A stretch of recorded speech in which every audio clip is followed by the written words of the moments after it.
Hey guys, in this video I will be going over the differences between call by value and call by reference. Call by value is a way of passing arguments to a function by copying the actual value, while call by reference is a method of passing arguments to a function by copying the address. So I'm going to show you a quick example. We're going to start by creating a function. The function is going to be called add. It's going to have a parameter of x. And we want to print out the value of x just to reflect that. We're going to be going into the main function. We're going to create an integer called y with the value of 5.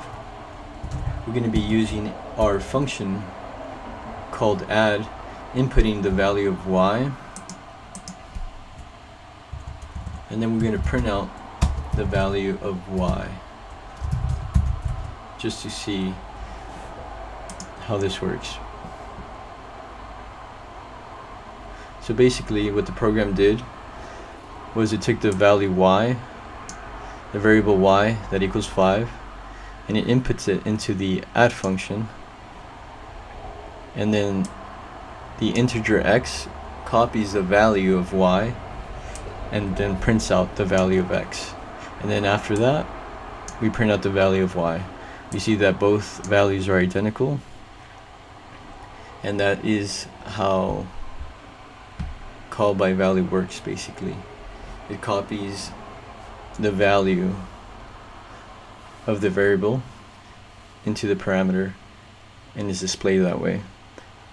The next example is call by reference, which is the method of passing arguments to the function by copying the address. So basically,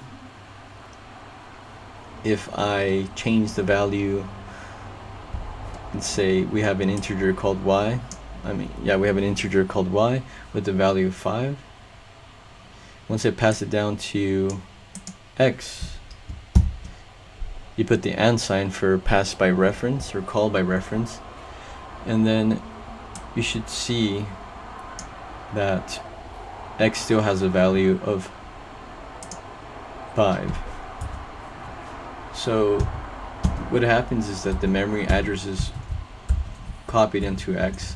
So basically whatever I do to x should be reflected on y. So I'm going to add +1 to x and print that out. You should also be seeing that y reflects the same value since the memory address got copied. So basically whatever x outputs, y should have the same address.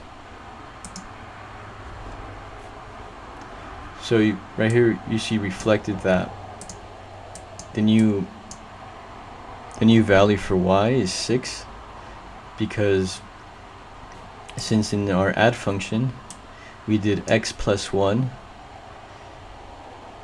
and then it spits out 6, it prints out 6. So basically whatever you do to x will be reflected on y.